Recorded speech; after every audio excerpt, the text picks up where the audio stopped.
అర్ధరాత్రి శాసనసభ సభ్యుడు హత్య కేసుకు సంబంధించిన హంతకుల్ని పట్టుకోవడానికి డీఎస్పీ ధీరజ్ చేసిన సార్ ఆంధ్ర పోలీసులకు ఇన్ఫార్మ్ చేసినా తప్పించుకున్నారు సార్. కుటుంబ సభ్యులు దుండగుల దాడికి మరణించారు.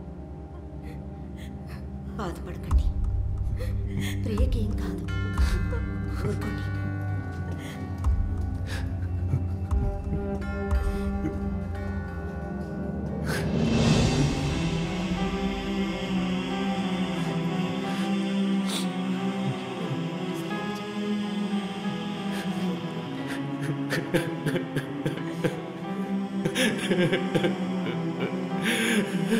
చచ్చిపోవాలని ఉంది సార్. ఇప్పుడు అదొక్కటే మార్గం అనిపిస్తుంది. పాపండి సత్య. సార్, డాక్టర్ పిలుస్తున్నారు. ప్రియా కోమాలో ఉంది. తలకు తగిలిన గాయానికి ఆపరేషన్ చేశాం. కానీ ఏమవుతుంది కదా డాక్టర్? నమ్ముదాం, స్పృహలోకి రావాలి. రేపే రావచ్చు, 4 ఏళ్లు పట్టొచ్చు, రాకను పోవచ్చు. మిమ్మల్ని భయపెట్టాలని చెప్పడం లేదు, కానీ అదే నిజం. తనకి అభాషణ కూడా అయ్యింది. బావా, ఇంకో 8 నెలల్లో నాలా ఒక పుల్లి పాప ఇంటికొస్తుంది. ఆ తర్వాత 3 నెలలకి కళ్ళు తెరిచి చూస్తూ నిద్రపోతూ ఉంటుంది. 4వ నెల బోర్లా పడుతుంది. ఆ తర్వాత నించుని నడిచి ఆడుకుని మొదటిసారి అమ్మాని పిలుస్తుంది. నాన్న పిలుస్తుంది. అమ్మ అని, నాన్న అని, అమ్మ అని, నాన్న అని, అమ్మ అని, అమ్మ అని, అమ్మ అని, అమ్మ అని, అమ్మ అని పిలుస్తుంది.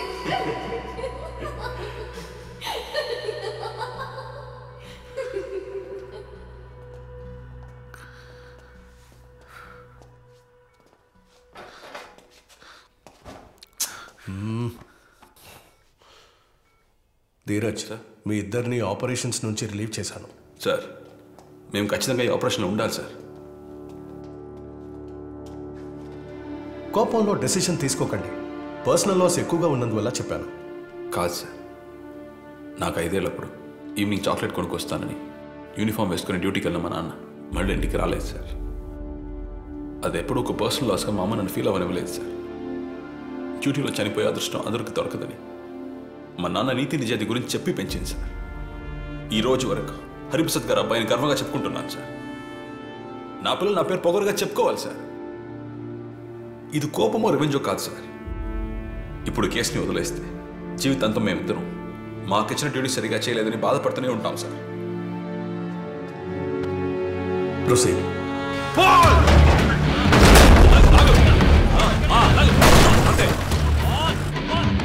క్యాబిన్లో 3కు మించి ఉంటే పోలీసులు చెక్ చేస్తారని ఒక సీక్రెట్ రూమ్ ను సెట్ చేసుకుని వెనుక నుంచి లారీలా కనిపించే బండిలో ట్రావెల్ చేశారు సార్. సంఘటన జరిగిన ఇంటికి కిలోమీటర్ దూరంలో లారీని ఆపడం వల్ల మనకెన్నాళ్ళు టైర్ మార్క్స్ కూడా దొరకలేదు sir. Dummy diesel tank fit చేసి ఆయుధాలను అందరూ ఉంచారు సార్.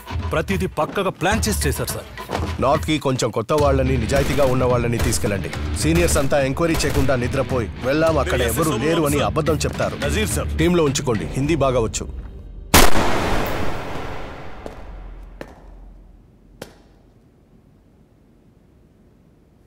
మీ అందరినీ 8 క్రైమ్ పార్టీలుగా విభజించాం. ఒక్కో క్రైమ్ పార్టీలోనూ ఒక ఫింగర్ ప్రింట్ స్పెషలిస్ట్, హిందీ మాట్లాడడం తెలిసిన ఒక వ్యక్తి ఉంటారు. నార్త్లో సరైన భోజనం దొరుకుతుందా, నిద్ర పడుతుందా, అమ్మ నాన్న పెళ్ళం పిల్లలు ఇలాంటివేమీ ఆలోచించకూడదు. ఈ గ్యాంగ్ సంబంధించిన ఏ ఒక్కడిని వదలకూడదు. ఈ గ్యాంగ్ వల్ల ఇంకో దోపిడీ కానీ అమాయకుల ప్రాణాలు కానీ పోవడానికి వీల్లేదు. మళ్ళీ సౌత్లో అడుగు పెట్టాలనే ఆలోచనకి వాళ్ళు ఉడిగిపోవాలి. చేద్దామా? డిస్పాస్. పెట్రోల్కి, భోజనానికి, ఉండడానికి టీంకి 20,000 అలాట్ అయింది. జాగ్రత్తగా ఖర్చు పెట్టుకోండి. లెక్కలు కరెక్ట్గా ఉండాలి.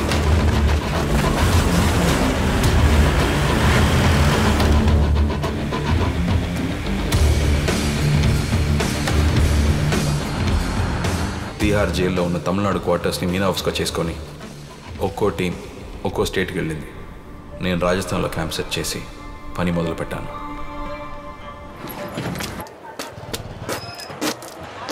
ముందు వీడిది ఏ గ్యాంగ్, దాని లీడర్ ఎవరో కనిపెట్టండి. ఎందుకంటే 8 నుంచి 10 హవారియా గ్యాంగ్స్ యాక్టివ్గా ఉన్నాయి. కిరాతకులు. వీళ్ళింకా దేశ దిమ్మరులుగానే జీవిస్తున్నారు. ఈయన మీకు హెల్ప్ చేస్తారు. నా పేరు మధు సార్, ఊరు తిరుపతి. మీరు చెప్పిన బనే సింగ్ వాళ్ళ ఊరు భరత్పూర్ పక్కన ఒక సెటిల్మెంట్ విలేజ్ సార్. బనే సింగ్ ఊళ్ళో ఉన్నాడని ఎంక్వైరీ చేసి చెప్పమను. పోలీస్ డ్రెస్లో ఊళ్ళోకి వెళ్తే తిరిగి రాలేము సార్, లేపేస్తారు. ఇంకోసారి తమిళనాడుకి రావద్దని కాంప్రమైజ్కి వెళ్దాం సార్. అరెస్ట్ చేయడం మన వల్ల కాదు. ఎస్ఆర్ నో అని చెప్పాలి కానీ ఎందుకు ఇంత మాట్లాడుతున్నావు సార్? కాంప్రమైజ్ కోసం రాలేదు మధు.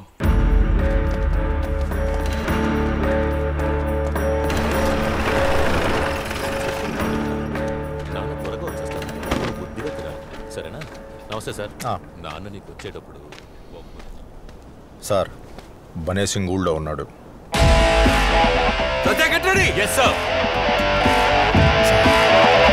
సార్ మీరు అస్సలు తొందరపడమాకండి, అంతా నేను చూసుకుంటాను సార్.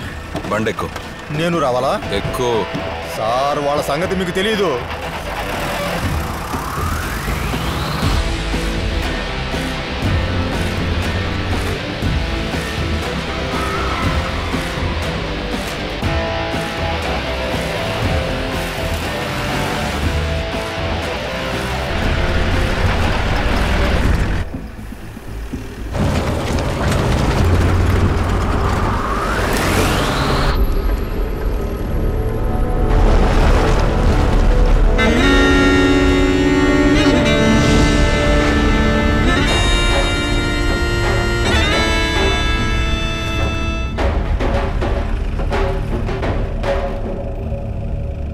మధు సార్ నువ్వు మాత్రం నాతో వెళ్ళండి సార్, నేను బండిలో ఉంటాను. రా మధు. సార్ని ఫాలో చేయండి. సత్య సార్ బండిలోనే ఉండు, ఏం జరిగినా బయటికి రావద్దు. ఫోర్స్ యూజ్ చేసి అటువైపు నుంచి కవర్ చేయి. Okay sir. బండి తీయండి అన్న, విలేజ్ బ్యాక్ సైడ్ పోనీ. చోటు సార్, బనే సింగ్ ఎక్కడున్నారు? ఆగరా. बने सिंह मामा, पुलिस!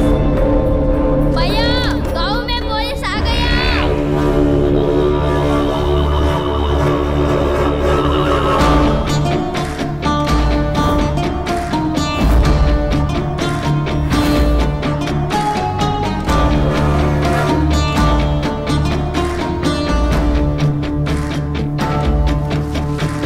पुलिस का गांव में नहीं आने का है, बाहर जाओ, बाहर जाओ। బనే సింగ్ ని మాత్రం పంపమని మధు, వెళ్ళిపోదాం. దీనికి నాకు ఏమి సంబంధం లేదు. ఊరు చూపించమని చెప్పి మోసం చేసి తీసుకొచ్చాడు.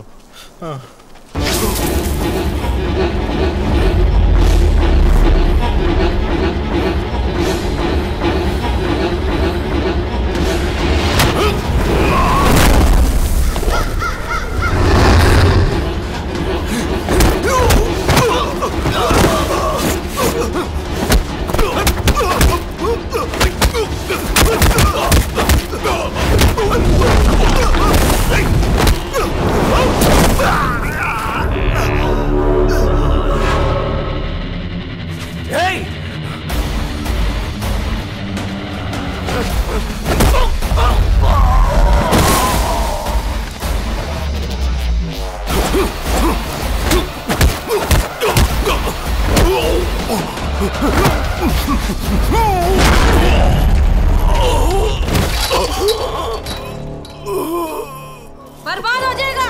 रुक साले, सारे गांव को मैं लेके आ रही हूँ।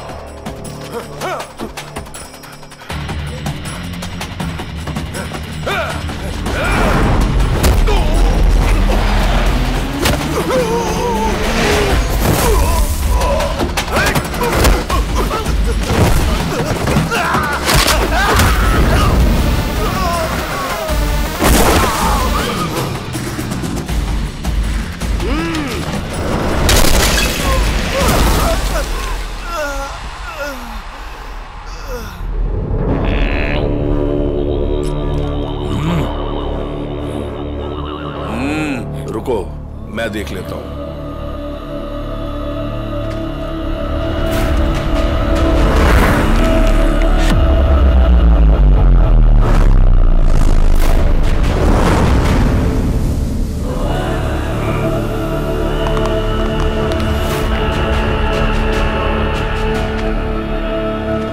సార్ వెళ్ళిపోండి, ఊరు మొత్తం ఏకమైపోయింది.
ఇక బనే సింగ్ అని ఎప్పటికీ పట్టుకోలేం. ఎక్కడికో పారిపోయి ఉంటాడు. ఊళ్ళోకి వెళ్ళొద్దని మొత్తుకున్నా, విన్నారా? 500 పోలీసులు దించి ఊరిని ధ్వంసం చేయాలి సార్. ఎన్కౌంటర్లో లేపేయాలి సార్. అప్పుడే వాళ్ళకి భయం వస్తుంది. దొరికిన ఒక్కడిని ఎన్కౌంటర్లో లేపేసి వెళ్ళిపోదు మన నజీర్.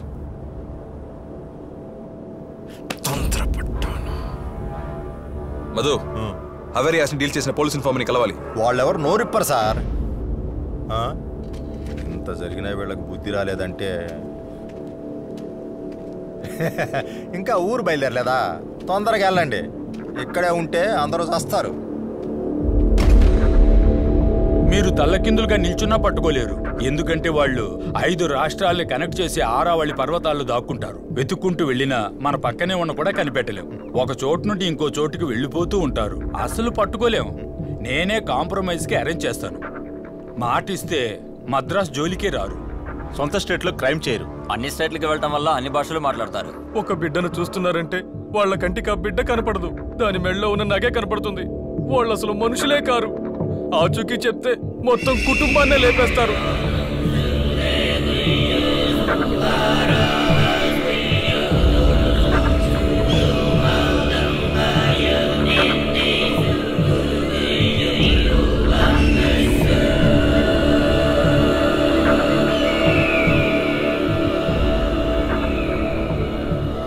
లాయర్ సాబ్,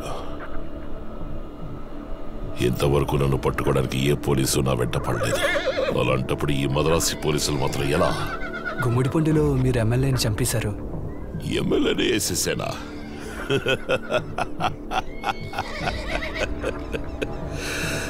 సారా వాడు నన్ను కత్తి చూపించి బెదిరించాడు. నేను వాడి తుపాకీతో షూట్ చేశాను. తోట లోపలికి పోయే గుండె బయటకు వచ్చే.